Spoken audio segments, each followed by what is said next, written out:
Yeah, welcome to my channel. Things are changing dramatically in the NBA world. Um, you've got basically, oh great, I just saw this now. Basically, you just saw, or if you read, um, essentially, Paul George, or PG 13, has signed with the Philadelphia 76ers. Maxi re signed with the Sixers as well, too.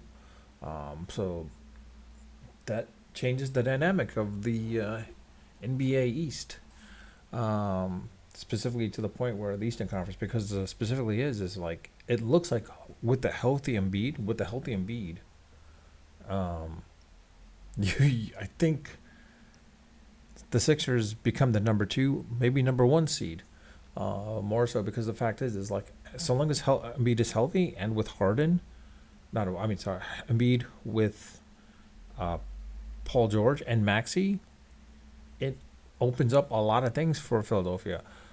Everyone thought with the Knicks signing, re-signing OG Anunoby and trading for Mikal Bridges, they come back. They come up to the number two spot. But in reality, is this never brings them to that level.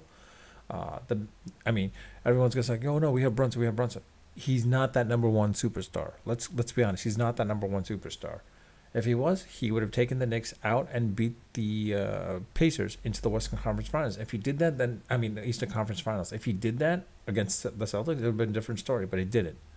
And of course, now Hartenstein leaving the uh, the Knicks, going over to OKC, makes OKC a much heavy favorite. Not a heavy favorite, but still a favorite too. Still, and the fact is like without Hartenstein, the Knicks now have to scramble for another center or another big man. Mitchell Robinson is not can't be your only big man. You need someone else. CP3, of course, leaving, being released from the Golden State Warriors and signing with the San Antonio Spurs. It doesn't bring the Spurs to um, contention level. Maybe the last seed, maybe a play-in playoff, but it helps San Antonio to grow, specifically with Wemby and whatnot. But the problem is like CP3, whether it's the right move or not for him, he probably should have gone with the Lakers if possible, or um, to another team because like he needs if he wanted that ring, it's not with San Antonio. I mean, Popovich is great as good great as a coach he is. It's going to take him another 2 years to get Wemby in place and another star as well too, for them to get back into the finals. Um, with the fact that CP3 going there, I mean, it'll help them to grow. Put it that way, providing the veteran leadership. But unfortunately, unless by some miracle San Antonio does some serious stuff, like they somehow get Klay Thompson. But reality is Klay Thompson's probably most likely going to either Dallas or the Lakers. If he goes to the Lakers, favors the Lakers a little bit more heavily. If he goes to the Mavericks, they get favored a little bit as well too.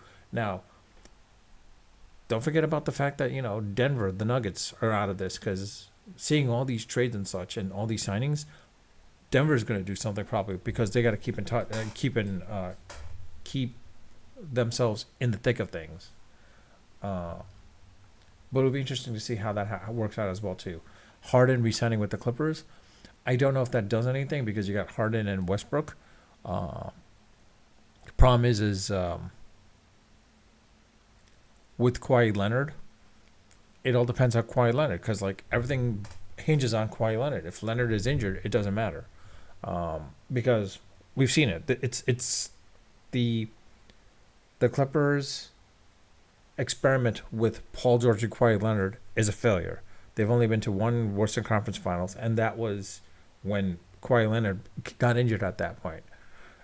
A healthy Kawhi probably brings him to the to the finals, but it doesn't. But it didn't. I mean, and the fact that the Clippers gave up SAG, which is now showing to be something that they're probably going to regret down the line, unless SAG like massively declines. But it looks like that looks like a big problem on their end. They could have built off of SAG for that matter. Oklahoma's looking like geniuses now. So, and it'll be interesting to see what the Knicks do,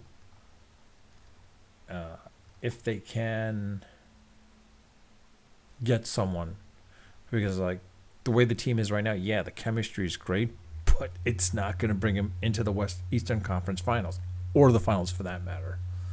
This is not going to get them past Boston or Philadelphia. It might give them a run for their money, but the Knicks are not going into the finals. Let's be honest. But with that, I'll leave it at that. Let me know your thoughts in the comment section. I'll probably be posting up another video later as time progresses for the day and see what happens for the rest of the day. But with that, I'll leave it at that. Unfiltered, unedited, of course, unrehearsed. Until next time.